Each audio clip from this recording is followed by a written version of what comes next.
wisdom. Genuine wisdom breaks through ignorance and casts out affliction. The false and true both cast aside. In clear purity the state of no residue is attained. This is nirvana without residue. You say, the verse says, the false and true both cast aside. I'll ignore both of them.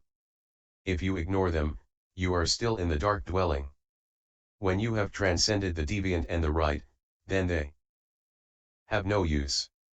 There is only right because there is deviant, there is only deviant because there is right. When neither one exists, that is clear purity, nirvana without residue. Bodhi is the original self-nature, giving rise to a thought is wrong. Do not seek Bodhi outside yourself. The enlightenment nature is already complete within the Prajna wisdom of your self-nature. Nevertheless you still give rise to false thoughts. Originally, in clear and pure nirvana without residue, there is no thought, no recollection, and no falseness. It is complete in samadhi, morality, and wisdom. The pure mind is within the false. Only the right is without the three obstructions. The pure mind is within the false, like water in the ice has the potential to become water. In order to separate yourself from the three obstacles, you need only cultivate and uphold the right Dharma.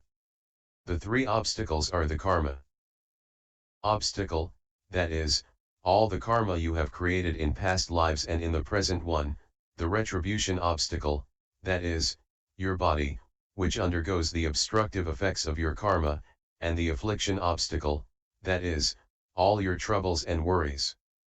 If people in the world practice the way, they are not hindered by anything.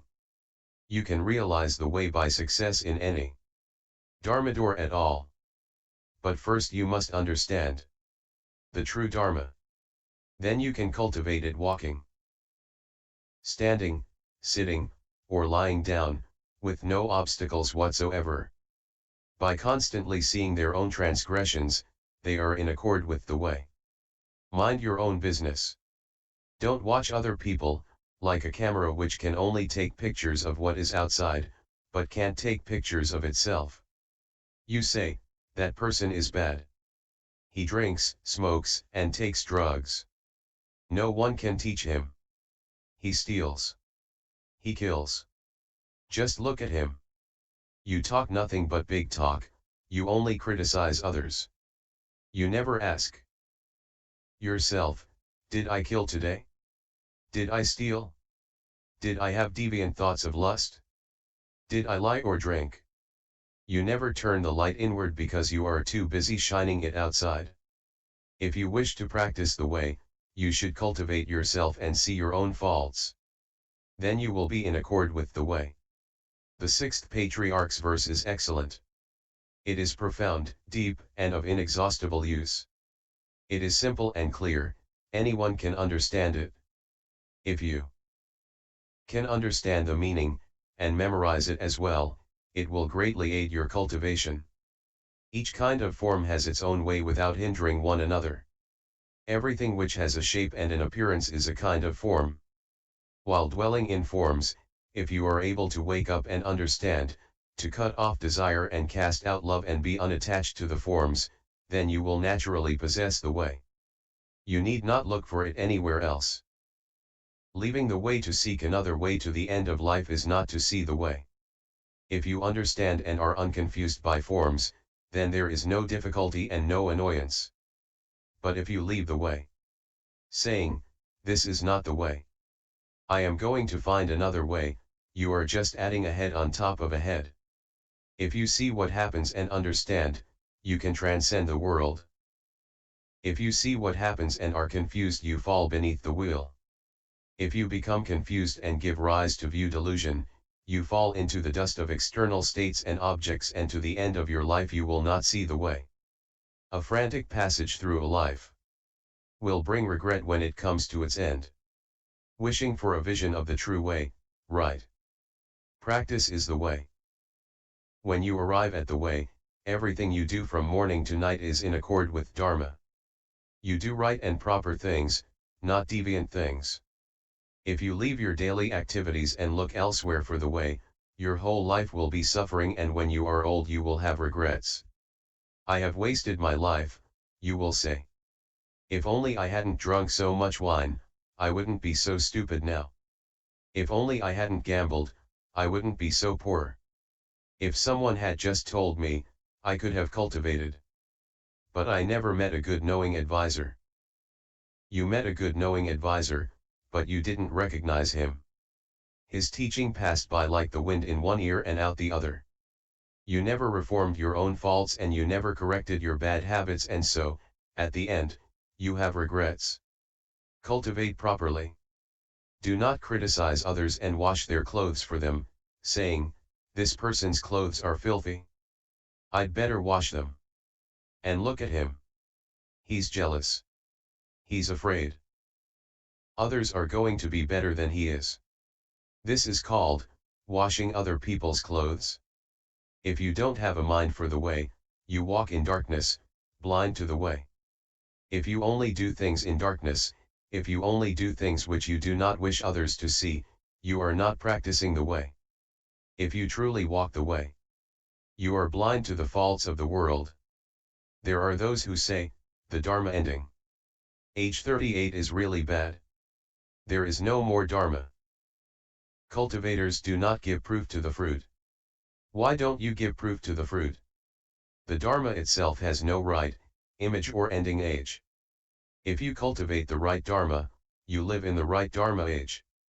If you do not see the faults of the world, but see all living beings as the Buddha, then you yourself are Buddha. If you see all living beings as demons, then you are a demon. If you attend to others' faults, your fault finding itself is wrong. Does the Buddha look at other people's faults? No. The Buddha sees all living beings as Buddhas. Others' faults I do not treat as wrong, my faults are my own transgressions. If he is wrong, do not follow his example. If he is wrong, do not join him and do not see his errors. Have great compassion for everyone. Be merciful. Say, these living beings are indeed pitiful. I vow to take them all to Buddhahood. Simply cast out the mind that finds fault. Once cast away, troubles are gone. When hate and love don't block the mind, stretch out both legs and lie down. I really love him, you say. I would gladly give up my life for him. This is all just emotion. If you truly had the compassionate heart to love and protect all beings, you would say, I vow to take him to Buddhahood. If he does not realize Buddhahood, I will not realize Buddhahood. Today someone asked to formally become a Buddhist by taking refuge in the Triple Jewel, the Buddha, Dharma, and Sangha. After taking refuge you must follow the rules. Those who believe in the Buddha should not be as they were before. If they are, others will say, he is a Buddhist, but he still has his same old lifestyle. He hasn't changed. Therefore I have made this vow, if those who have taken refuge with me do not realize Buddhahood, I will just wait here for them. You must realize Buddhahood before I do. I have no other method. If you take refuge, you should cultivate a little faster. Don't make me wait for you. I will wait a long time, but eventually I may dislike it and say, I will wait no longer. I'm finished. This is it. Stretch out both legs and lie down. This appeals to lazy people. However, this is not laziness or sleep. It represents freedom. Unchained, unshackled, unfettered, and free, you leave upside-down dream thinking far behind and attain ultimate nirvana. Do not interpret the 6th Patriarch Sutra as saying that you should stretch out both legs and go to sleep. If you hope and intend to transform others, you must perfect expedient means. To practice expedient means, one must know what Dharma should be spoken to what living being. For that one must be unattached. Don't cause them to have doubts, and then their self-nature will appear. Do not cause living beings who hear this Dharma to disbelieve, and you will then be able to use the brilliant wisdom of your own nature. The Buddhadharma is here in the world, enlightenment is not apart from the world. The Buddhadharma includes both mundane and transcendental Dharma. Buddhadharma is in the midst of the world and yet transcends the world. There is no awakening and no Prajna wisdom apart from the world. To search for Bodhi apart from the world is like looking for a hare with horns. Do you think you can find a rabbit with horns? There is no such thing. If you separate yourself from worldly things to seek the transcendental Dharma elsewhere, that is like looking for a rabbit with horns. Right views are transcendental, deviant views are all mundane. Right views are enlightenment. To what is one enlightened? To the fact that sexual desire must be cut off, that is transcendental Dharma. Deviant views are mundane views.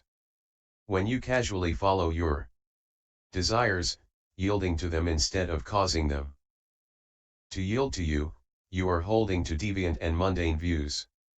Deviant and right completely destroyed, the Bodhi nature appears spontaneously. When neither the deviant nor the right remain, the Bodhi nature is spontaneously manifest. You need not look for the Bodhi nature anywhere else.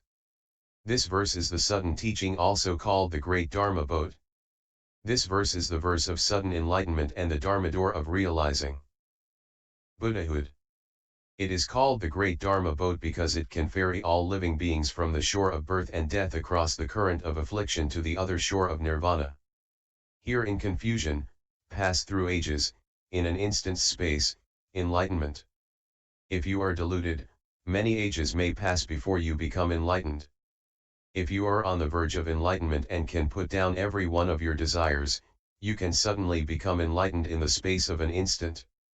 If you truly understand, you can open enlightenment instantly. Sutra. The Master said further, in the Ta Fan Temple. Have just now spoken the sudden teaching, making the universal vow that all living beings of the Dharma realm will see their nature and realize Buddhahood as they hear these words. Then among Magistrate Way and the officials, Taoists, and lay people who heard what the Master said, there were none who did not awaken. Together they made obeisance and exclaimed with delight, "Good indeed! Who would have thought that Enlightenment Buddha would appear in the world?" Commentary. After they heard the markless verse, they said, "Ah! This is really fine.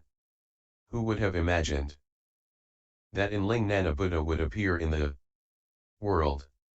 Notes. 31. There are 5 kinds of terms which the great master Xuanzang of the Tiang dynasty transliterated: a. The esoteric terms, b. Terms with many meanings, c. Terms for things which did not exist in China, d. The honorific terms, e.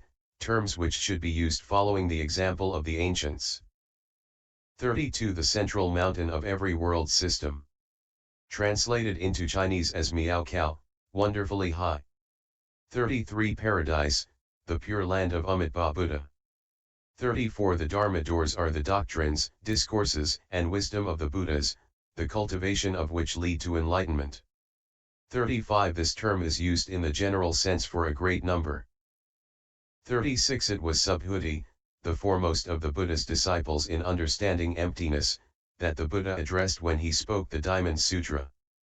37. Every world system contains one sun, one moon, and one Mount Sumeru, as well as 4 great continents. Jambudvipa is the continent located south of Mount Sumeru. It is the continent upon which we live. 38. After the Buddha's nirvana, the Dharma passes through the following historical periods. 1. The first 500 years, the right Dharma age. 2. The following 1000 years, the Dharma image age. 3. The following 1000 years, the Dharma ending age. End PFSX 002.